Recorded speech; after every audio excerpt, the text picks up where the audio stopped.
Good morning students. So our next topic is salt. In salt we will study about common salt, that is also called as sodium chloride, next sodium hydroxide, bleaching powder, baking soda and washing soda. Today I will explain you about common salt, sodium hydroxide and bleaching powder. In the next class we will carry on with the other two topics, that is baking soda and washing soda. First I want to tell you about the common salt. Common salt means sodium chloride. The another name of common salt is sodium chloride or NaCl. Common salt which we use in our daily life as in food to enhance the taste of the food, that we say that at namak. Okay. So the common salt is formed by the combination of hydrochloric acid and sodium hydroxide solution. So it is a type of neutralization reaction. See students, I explained you what is neutralization reaction. When acid and base react with each other, they will form salt and water. Here you see hydrochloric acid is an acid and it reacts with sodium hydroxide solution. Sodium hydroxide is NaOH, that is base.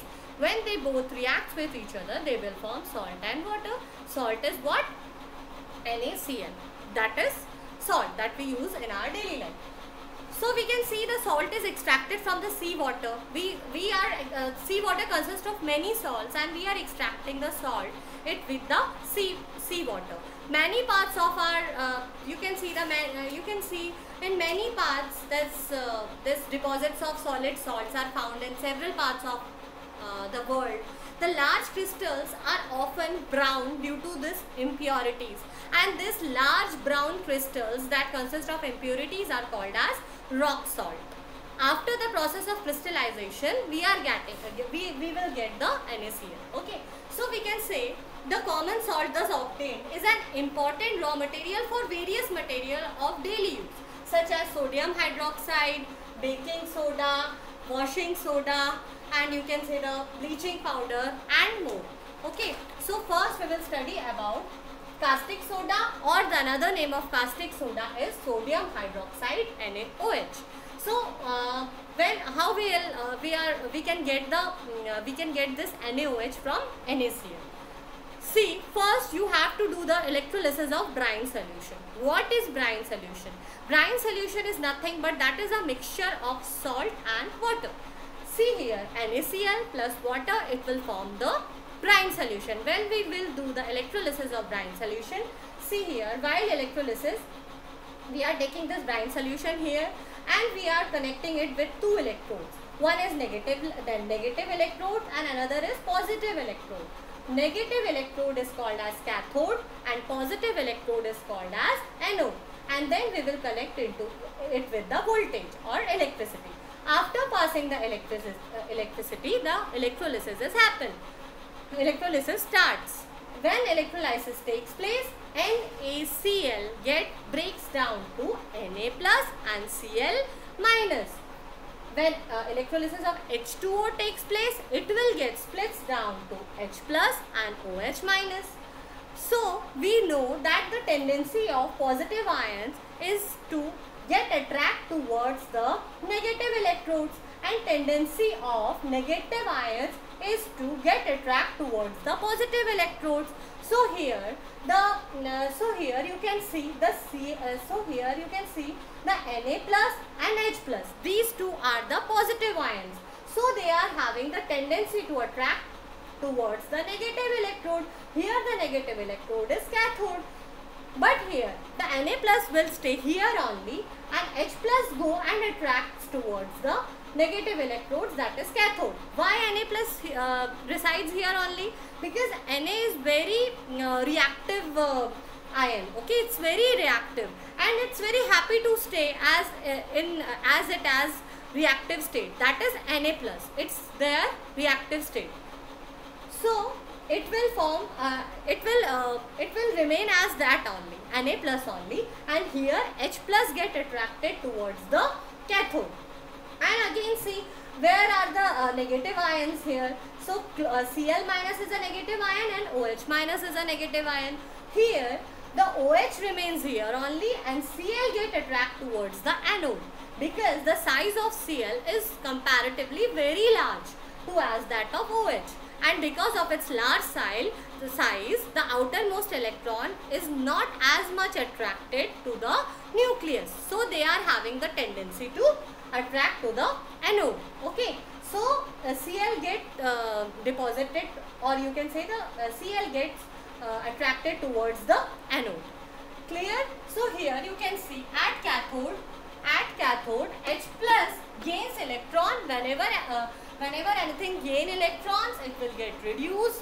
We studied it in the chemistry part. And here 2 H plus 2 electrons, it will form H2 gas. I am writing here 2H plus because it is the more stable form. At anode, what will happen? Cl gives electron and gets oxidized. Okay, so here again I am writing 2Cl minus 2 electrons gives Cl2. Again I am writing 2. I am taking 2 Cl minus because 2 is more stable than that of single. Next, you can see here, and this is the overall product form.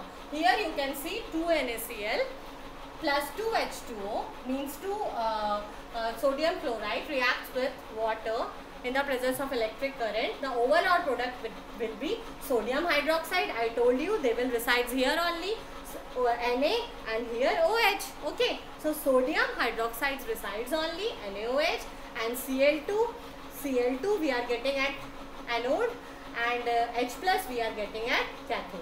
So this is also called as chlor-alkali process. Why we are calling it as chlor-alkali process?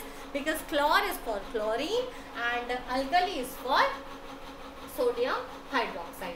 So see, when electricity is passed through an aqueous solution of sodium chloride, that is called as brine. When the combination of salt and water, it decomposes to form sodium hydroxide. It will decompose and the sodium hydroxide NaOH that will get resides there only. This process is called as chlor-alkali products form. Chlor is for chlorine and alkali is for hydroxide. Here I return chlorine gas is given off at anode and hydrogen gas at the cathode. And sodium hydroxide solution is formed near the cathode, or you can say resides here near the cathode. Okay. So next we will discuss about the uses of hydrogen. You can see the uses of hydrogen, you can see the uses of chlorine and uses of caustic soda. Okay. So next we can see the uses. Next now we will see the uses of these salts, the uses of this, the uses of the raw products of this raw products, when we decompose by the process of electrolysis. What are the uses of the products? First product was H2, that is hydrogen. What are the uses of hydrogen? Hydrogen is used for the hydrogenation of oil to obtain solid fats. Hydrogenation means to add the hydrogen to it. Okay, so of oils to obtain solid fats. And next, it is used to make ammonia for fertilizers, methanol and production of HCl. Next, liquid hydrogen is also used as a fuel for rockets. Next, uses of chlorine. What are the uses of chlorine? So chlorine we know we used to add it to the water supply for making it uses as a disinfectant to water supply and used in the swimming pools. And it is used to kill the bacteria present in the water and used as a disinfectant. Next, it is used in the production of bleaching powder. PVC. PVC is polyvinyl chloride. Okay. PVC, pesticides, chloroform, paints and dyestuffs. Next, uses of caustic soda or NaOH. It is used for making soap and detergents, used for making artificial and textile fiber and paper making and oil refining, etc. So these are the uses. Next, we will study about the baking soda. Baking soda and bleaching powder and washing soda. So this we can see in the next class, because now it's no electrolysis is a tough topic. So you see, you just revise this topic again and again, write it down. In the next topic, in the next class I will discuss bleaching powder, baking soda and washing soda. Okay.